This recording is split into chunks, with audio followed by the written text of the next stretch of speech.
আমার খবর।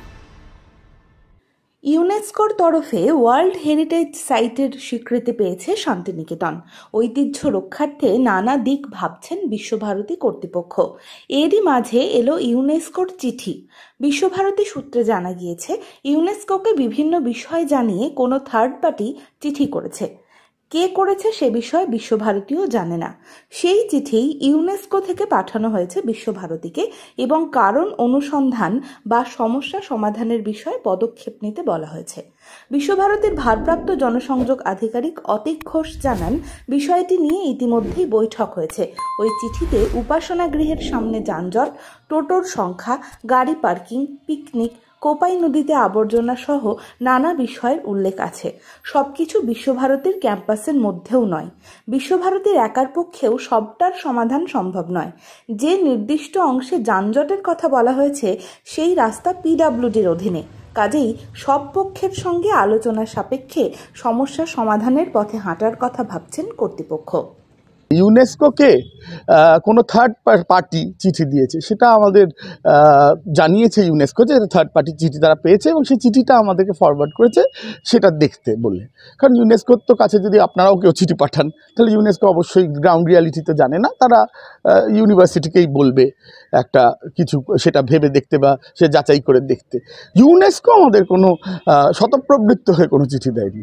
যে চর্চা শুরু হয়েছে যে ইউনেস্কো বলেছে যে বিশ্বভারতী গাইডলাইন মানছে না, না, ইউনেস্কো কোনো কথাই আমাদের বলেনি। ইউনেস্কো একটা অন্য লোকের কারণ আমরা জানি না, এটা চিঠি কার লেখা সেটাও ইউনেস্কো আমাদের জানায়নি। বলেছে থার্ড পার্টির লেখা চিঠি, সেটা তারা পেয়েছেন এবং সেটা তাই জন্য তারা আমাদেরকে ফরওয়ার্ড করে দিয়েছেন। সেটা কি উল্লেখ এবং সেটাতে বলা হয়েছে যেটা বলছে যে এখানে ওই রাস্তাটা মন্দিরের সামনে রাস্তায় ট্রাফিক জ্যাম হচ্ছে, কোথাও জঞ্জাল হচ্ছে, কোথাও পিকনিক হচ্ছে। বলেছে যে কি বলে যেন ইয়েতে কোপাই নদী, এই খোয়াই নদী বলে কিছু আছে বলে শুনিনি কখনো, বোধহয় কোপাই নদীর কথা বলছে। তো সেই কোপাই নদীতে জঞ্জাল, এগুলো ইউনিভার্সিটি কি করবে? কিন্তু এই যে বিশ্বভারতী টোটো সেটা আমরা সবসময়ই সেটা নিয়ে ভাবি, সেটা নিয়ে তো আমাদের রেগুলার আলোচনা হয়, চর্চা হয়। এটা তো সবাইকে মিলে করতে হবে না, কারণ রাস্তাটা আপনারা জানেন যে আমাদের নয়, রাস্তাটা তো পিডব্লিউডির রাস্তা। হ্যাঁ, বৈঠক হয়েছে, সেখানে আমরা আলোচনাও করেছি। আমরা আমাদের যখনই আপনারাও যদি আমাদের বলেন এরকম কোনো একটা জিনিস লিখিতভাবে, আমরা সেটা নিয়ে বৈঠক করবো, আমরা আলোচনা করব। আমরা সবাই তো একটা কমিউনিটি, আমাদের সকলকে মিলে এই হেরিটেজ রক্ষা করতে হবে।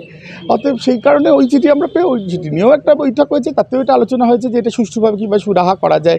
এইখানে যেই কথাগুলো বলা হয়েছে যে টোটোদের ভিড়, তারপরে অনেকগুলো অ্যাক্সিডেন্ট হয়েছে সত্যি, তারপর নাকি লোকেরা ওপেন ডেফিকেশন মানে রাস্তাঘাটে মলমূত্র ত্যাগ করছে, সেগুলো সত্যি করছে কিনা এগুলো তো আমাদের আগে দেখতে হবে করছে কিনা। পিকনিক হচ্ছে নাকি, এবার পিকনিক তো সারা বিশ্বভারতীতেই হয়, এবার সারা এই শান্তিনিকেতন বোলপুর চত্বরে হয়, এবার সবটা তো আমরা করতে পারবো।